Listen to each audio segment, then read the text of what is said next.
சட்டமன்ற தொகுதியில் மாநில தலைவரும் நமது வெற்றி வேட்பாளருமான டாக்டர் திரு எல் முருகன் அவர்கள் தொண்டர்கள் புடைசூழ பரப்புரை மேற்கொண்டார்.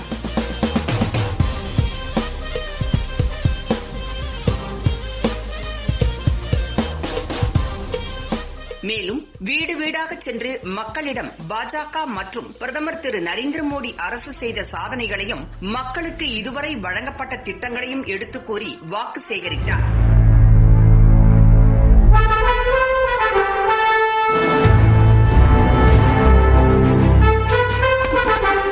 அப்போது மக்கள் அவரை ஆரத்தி எடுத்தும் மாலை அணிவித்தும் வரவேற்றனர். பின்னர் அங்குள்ள தேநீர் கடைக்கு சென்ற திரு எல் முருகன் அவர்கள் அங்கு தேநீர் அருந்தினார். பின்னர் அங்கு இருந்தவர்களின் குறைகளை கேட்டறிந்தார். அதைத் தொடர்ந்து அங்கிருந்த அனைவரிடமும் பாஜகவிற்கு ஆதரவு அளிக்குமாறும் தாமரை சின்னத்திற்கு வாக்களிக்க வேண்டும் என்றும் வேண்டுகோள் விடுத்தார்.